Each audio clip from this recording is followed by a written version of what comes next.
প্রয়োজন বাংলাদেশের স্বাধীনতার সার্বভৌমত্ব রক্ষা করা।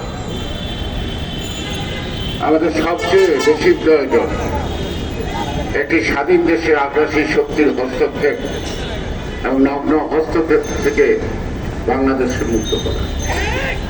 এটি জাতীয়তাবাদী চেতনায় যারা বিশ্বাসী তাদের মধ্যে এই প্রতিবাদের ভাষাটাই মুখ্য বলে আমি মনে করি।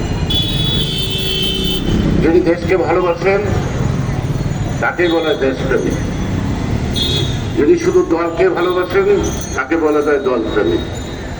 কিন্তু সকলের মধ্যে দেশটা, এই দেশটা যদি আমরা বাঁচাতে না পারি, দেশের মানুষ বাঁচবে না, আমরা বাঁচবো না। আমরা মুক্ত হলেও বন্দী অবস্থায় দিন যাপন করব। আমরা নিজের দেশে পরদেশীর মতো আজকে বসবাস করছি।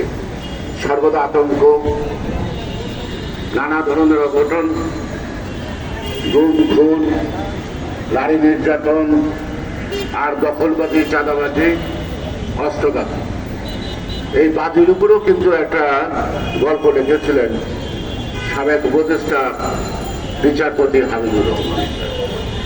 দেশটা বাজিকরদের হাতে বন্দী। আজকে বিভিন্ন ধরনের বাজিকর, তাদের হাতে দেশটা বন্দী। সুতরাং আজকে আমাদেরকে মুক্তিটা সর্বতভাবে দেশ থেকে মুক্ত করা, আগ্রাসী শক্তির হাত থেকে। আর আগ্রাসী শক্তির যারা মদতদাতা দেশের অভ্যন্তরে বাস করে তাদেরকে শাস্তির আওতায় আনা, এবং যদি তা না আনতে পারি, এবং গণতন্ত্র জনগণের যে মৌলিক অধিকার একটি আছে তার অন্যতম, অর্থাৎ গণতন্ত্র মানে হলো জনগণের মতামতের ভিত্তিতেই সরকার প্রতিষ্ঠা, জনপ্রতিনিধির প্রতিষ্ঠা।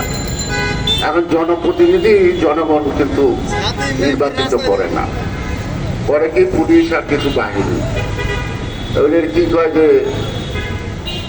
ওই এজেন্সি, এই এজেন্সি খুব আমি কি রাজনীতি করে নাকি? এই এজেন্সিদের কাজ কি গুমের সহযোগিতা করা নাকি? এই এজেন্সিদের কাজ কি রাষ্ট্রীয় এজেন্সিদের কাজ কি একটা দাগি আসামিকে পার করে দেওয়া নাকি? নিশ্চয়ই না। আপনারা জানেন 2015 সালে আমাদের স্থায়ী কমিটির সদস্য জনাব সালাউদ্দিন আহমেদকে গ্রেপ্তার করেছিল র্যাব। তখন র্যাবের মহাপরিচালক ছিলেন জনাব বেনজির আহমেদ। তাকে গ্রেপ্তার করতে উত্তরাতে, ঢাকাতে, তাকে আবিষ্কার করা হলো শিলং থেকে। এতটা পথ তার চোখ ফাঁকি দিয়ে সালাউদ্দিন ভারতে পলায়ন করল।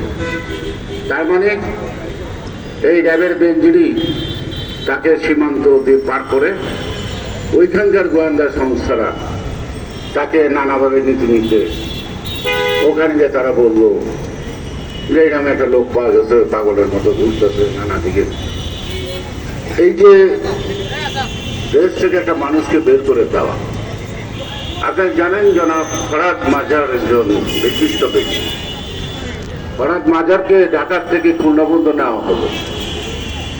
যারা নিলেন তাদের পিছনে আবার বাংলাদেশের পুলিশ কাউন্টার দিয়ে খুলনাতে থেকে তিনি তাকে ফিরে আনলেন।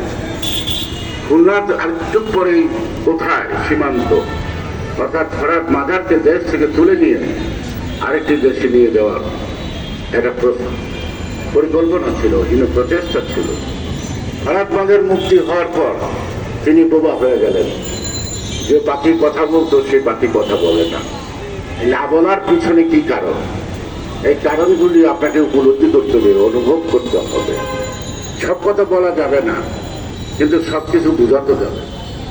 আজকে বেনজিরের নিয়ে অনেকে অনেক কথা বলবেন। আজ পর্যন্ত বেনজিরের বিরুদ্ধে মামলা করে নেয়, তদন্ত করতেছে। আর দুদু তাকে চিঠি দিচ্ছে, তাকে এবং তার বউকে 9 এবং 11 তারিখে বোধ হয় দুদু কার্যালয়ে হাজির হওয়ার জন্য তাকে জিজ্ঞাসাবাদ করার জন্য। তাহলে it was a official document. He has been called by the anti-corruption. যে সরকারের পুলিশ, গোয়েন্দা সংস্থা আর ওই